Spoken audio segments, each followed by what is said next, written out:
ಮಾತಾಡಬೇಕು. ನಿಮ್ಗೆ ಸಂತಾಪ ಸೂಚನೆ ಬೇಕಾಗಬೇಕು. ಒಂದು ಹಿರಿಯರು 125 ಆದಂತ ಹಿರಿಯ ನಾಯಕರು ನಮ್ಮನ್ನು ಅಗಲಿದ್ದಾರೆ. ಅವ್ರಿಗೆ ಬೇಕಾ ಬೇಡ? ನಾಳೆ ನಮ್ಮ ಮನೆಯವರ ಏನ್ ಪರಿಸ್ಥಿತಿ ಆಗ್ಬೋದು?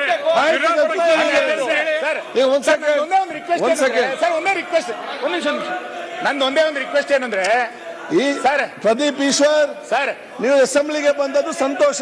ಅದು ಈ ರೀತಿಯದ್ದು ನೀವು ಕೂತ್ಕೊಳ್ಳಿ. ಪ್ರದೀಪ್ ಅವರೇ, ಪ್ರದೀಪ್ ಸರ್, ನಂದು ಒಂದೇ ಒಂದು ರಿಕ್ವೆಸ್ಟ್ ಏನಂದ್ರೆ, ನೀವು ಪ್ರದೀಪ್ ಈಶ್ವರ್ ಸರ್, ನೀವು ಅಸೆಂಬ್ಲಿಗೆ ಬಂದದ್ದು ಸಂತೋಷ. ಅದು ಈ ರೀತಿಯದ್ದು ನೀವು ಕೂತ್ಕೊಳ್ಳಿ. ಪ್ರದೀಪ್ ಅವರೇ, ಪ್ರದೀಪ್ ಸರ್, ನಂದು ಒಂದೇ ಒಂದು ರಿಕ್ವೆಸ್ಟ್ ಏನಂದ್ರೆ, ನೀವು ಪ್ರದೀಪ್ ಅವರೇ ಸರ್, ಸದನ ತನ್ನ ನಿಯಮಾವಳಿಗಳ ಪ್ರಕಾರ ನಡಿಬೇಕು. ಮಾನ್ಯ ವಿರೋಧ ಪಕ್ಷದ ನಾಯಕರು ಅವ್ರು ಮಾತಾಡ್ ಕೂತ್ಕೊಳ್ಳಿ. ಮಾನ್ಯ ವಿರೋಧ ಪಕ್ಷದ ನಾಯಕರು ಈಗಾಗಲೇ ಒಂದು ಪತ್ರವನ್ನ ನಿಮಗೆ ಕೊಟ್ಟಿದ್ದಾರೆ. ನಿಯಮ 27 ಏನ್ ಹೇಳ್ತಾ ಇದೆ ನಿಮಗೆ ಕೊಟ್ಟಿದ್ದಾರೆ. ಆ ವಿಷಯ ಪ್ರಸ್ತಾಪ ಮಾಡಕ್ಕೂ ನೀವು ಬಿಡಲ್ಲ ಅಂತಂದ್ರೆ ಸದನ ಹೆಂಗ್ ನಡೆಯುತ್ತೆ? ನಾವ್ ಹೇಳ್ತಾ ಇರೋದು ಏನಂತ ಕೇಳಿದ್ರೆ, ನೀವು ಎಚ್ ಕೆ ಪಾಟೀಲ್ ವಿಷಯ ಪ್ರಸ್ತಾಪ ಮಾಡಿದ ನಂತರ ವಿರೋಧ ಪಕ್ಷದ ನಾಯಕರಿಗೂ ಒಂದು ಶಬ್ದ ಮಾತಾಡ್ಲಿಕ್ಕೆ ಕೊಡ್ಬೇಕಲ್ಲ. ರಾಷ್ಟ್ರಗೀತೆ ವಿಧಾನಸೌಧದ ಒಳಗೆ ಗೆದ್ದವರು ಪಾಕಿಸ್ತಾನ ಘೋಷಣೆ ಕೂಗಿದಾಗ ಇವ್ರು ಏನು ಅನ್ನಿಸ್ತಾ ಇಲ್ಲ. ಇಂಥವರು ರಾಷ್ಟ್ರಗೀತೆ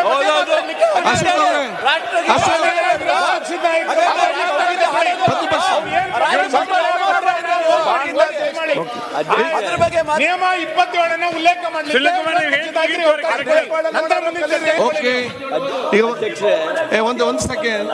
ಒಂದ್ ಸೆಕೆಂಡ್. ಪ್ರದೀಪ್ ಈಶ್ವರ್ ಎಂತ ಸಮಸ್ಯೆ ಹೇಳಿ ಮಾರ.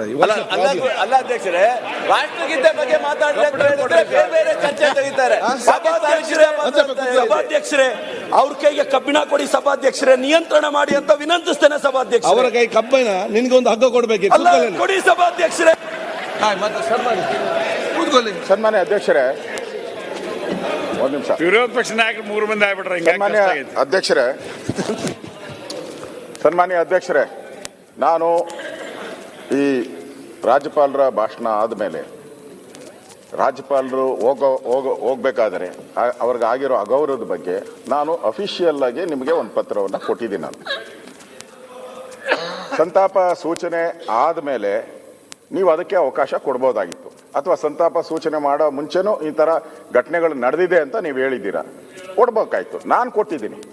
ನಾನು ಅಪೀಲ್ ಮಾಡೋದನ್ನು ನಾನು ಅಪೀಲ್ ಮಾಡಿದವ್ರಿಗೆ ನೀವು ಕೊಡ್ದಿರಾ, ಅಪೀಲ್ ಮಾಡದೇ ಇರೋರಿಗೆ ನೀವು ಅವಕಾಶ ಕೊಡ್ತೀರಲ್ಲ. ಇರ್ಬೋದು, ಅವ್ರು ಲಾ ಮಿನಿಸ್ಟರ್ ಆದ್ರೆ ಏನು ಸ್ಪೆಷಲ್ ಕ್ಯಾಟಗರಿ ಏನಿಲ್ಲ ಅವ್ರಿಗೆ. ಎಲ್ಲರೂ ಒಂದೇ, ಇಲ್ಲಿ ಇರೋರೆಲ್ಲರೂ ಕೂಡ ಎಲ್ಲರೂ ಒಂದೇ. ಎಲ್ಲ MLA-ಗಳಿಗೂ ಅದೇ ಗೌರವ ಇರೋದು.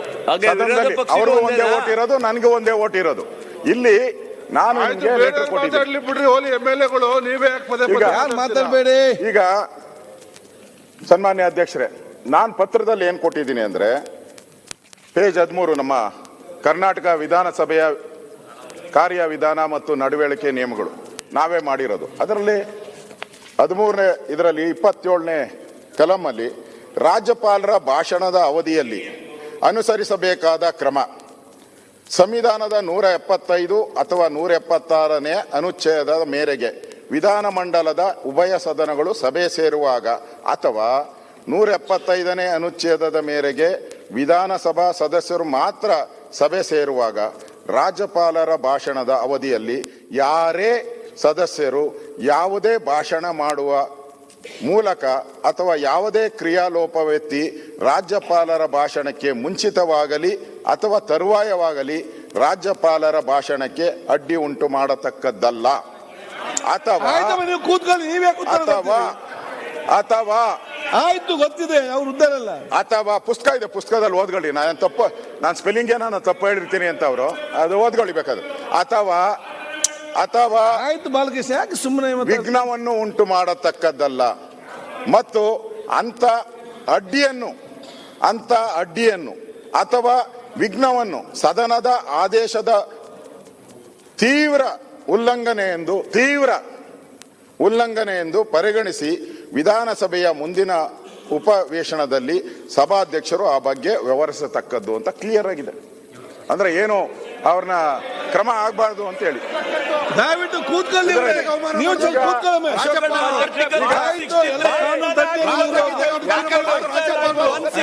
ಸನ್ಮಾನ್ಯ ಅಧ್ಯಕ್ಷರೇ,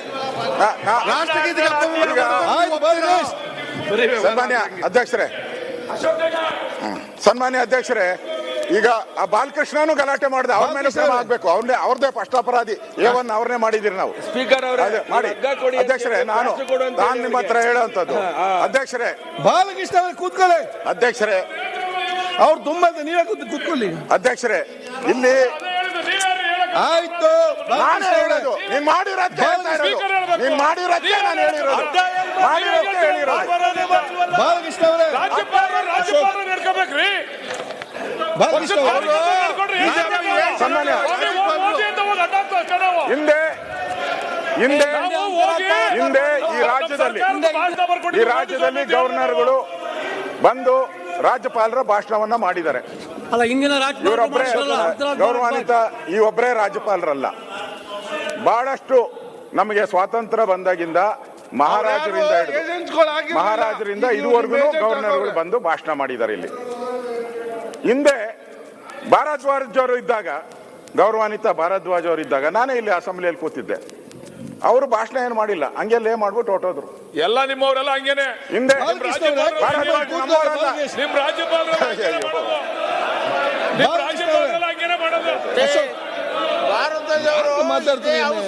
ಭಾರದ್ವಾಜ್ ಕಾಂಗ್ರೆಸ್ ಅವರಪ್ಪ, ಕಾಂಗ್ರೆಸ್ ಲಾ ಮಿನಿಸ್ಟರ್ ಆಗಿದ್ರು. ಹಂಸರಾಜ್ ಭಾರದ್ವಾಜ್ ಅವರು ಚಂದ್ರಪರ ಅಲ್ಲ, ಚಂದ್ರಪರ ನಾವಿಲ್ಲಿ ಕೇಳಿದ್ದೀವಿ. ಈಗ ಸನ್ಮಾನ್ಯ ಅಧ್ಯಕ್ಷರೇ,